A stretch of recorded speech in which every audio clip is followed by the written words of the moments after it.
ಎಲ್ಲರಿಗೂ ನಮಸ್ಕಾರ. Simple tips ಇನ್ Kannada YouTube ಚಾನಲ್ಗೆ ಸ್ವಾಗತ. ಇವತ್ತು ಸ್ಟಡಿ ಟಿಪ್ಸ್ ನ ನೋಡ್ತಾ ಬರೋಣ. ಹೇಗೆ ಅಂದ್ರೆ ಯಾವ ತರ ಟೈಮ್ ಟೇಬಲ್ ಮಾಡೋದನ್ನ ಅಂತ ಟಿಪ್ ಮುಖಾಂತರ ನೋಡ್ತಾ ಬರೋಣ. ಓದಲು ಯಾವುದೇ ವಯಸ್ಸಿನ ಮಿತಿ ಇಲ್ಲ. ಆದರೆ ಶಾಲಾ ಶಿಕ್ಷಣ, ಕಾಲೇಜು ಶಿಕ್ಷಣ ಎಂದ ತಕ್ಷಣ ನಿರ್ದಿಷ್ಟ ವಯಸ್ಸಿನಲ್ಲೇ ಮುಗಿಸಬೇಕು. ಆಯಾ ತರಗತಿಗೆ ತಕ್ಕ ವಯಸ್ಸಿನಲ್ಲಿ ಆಯಾ ತರಗತಿಗಳನ್ನು ಪಾಸ್ ಮಾಡಿ ಮುಂದೆ ಸಾಗಬೇಕು. ಅಂದರೆ 18ನೇ ವಯಸ್ಸಿನಲ್ಲಿ ಪ್ರಾಥಮಿಕ ಶಿಕ್ಷಣ ಪಡೆಯಲು ಹೋದರೆ ಅದು ಸರಿ ಎನಿಸುವುದಿಲ್ಲ. ಅಂದರೆ 18ನೇ ವಯಸ್ಸಿನಲ್ಲಿ ಪ್ರಾಥಮಿಕ ಶಿಕ್ಷಣ ಪಡೆಯಲು ಹೋದರೆ ಅದು ಸರಿಯಾಗುವುದಿಲ್ಲ. ಶಾಲಾ ವಿದ್ಯಾರ್ಥಿಗಳೇ ಆಗಲಿ, ಕಾಲೇಜು ವಿದ್ಯಾರ್ಥಿಗಳೇ ಆಗಲಿ ಉತ್ತಮ ವೇಳಾಪಟ್ಟಿಯನ್ನು ಪರೀಕ್ಷೆಗಳ ಓದಿಗೆ ಫಾಲೋ ಮಾಡಬೇಕು. ಆದ್ದರಿಂದ ಪರೀಕ್ಷೆಗೆ ಅಧ್ಯಯನ ಮಾಡಲು ಹೇಗೆ ಉತ್ತಮ ವೇಳಾಪಟ್ಟಿ ಸಿದ್ಧಗೊಳಿಸಬೇಕೆಂದು ಇಲ್ಲಿ ನೋಡ್ತಾ ಬರೋಣ.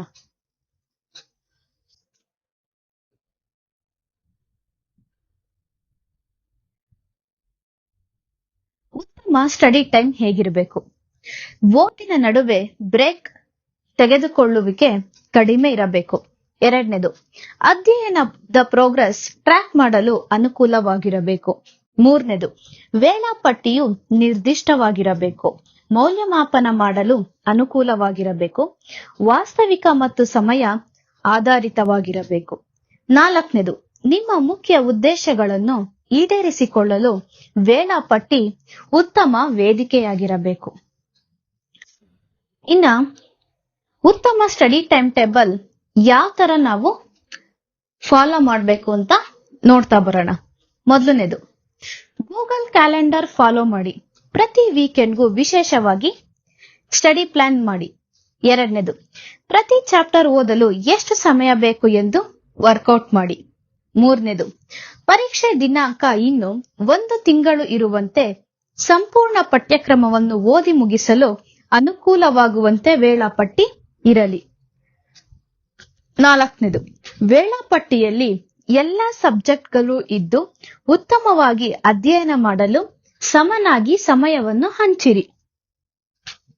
ಐದನೇದು, ಕಠಿಣ ವಿಷಯಕ್ಕೆ ಮತ್ತು ಹೆಚ್ಚು ಅಂಕ ಪಡೆಯಬೇಕು ಎಂದುಕೊಂಡಿರುವ ವಿಷಯಕ್ಕೆ ವೇಳಾಪಟ್ಟಿಯಲ್ಲಿ ಹೆಚ್ಚು ಸಮಯವನ್ನು ನೀಡಿ. ಆರನೇದು, ಪ್ರತಿದಿನ 2 ಸಬ್ಜೆಕ್ಟ್ಗಳ ಮೇಲೆ ಫೋಕಸ್ ಮಾಡಿ.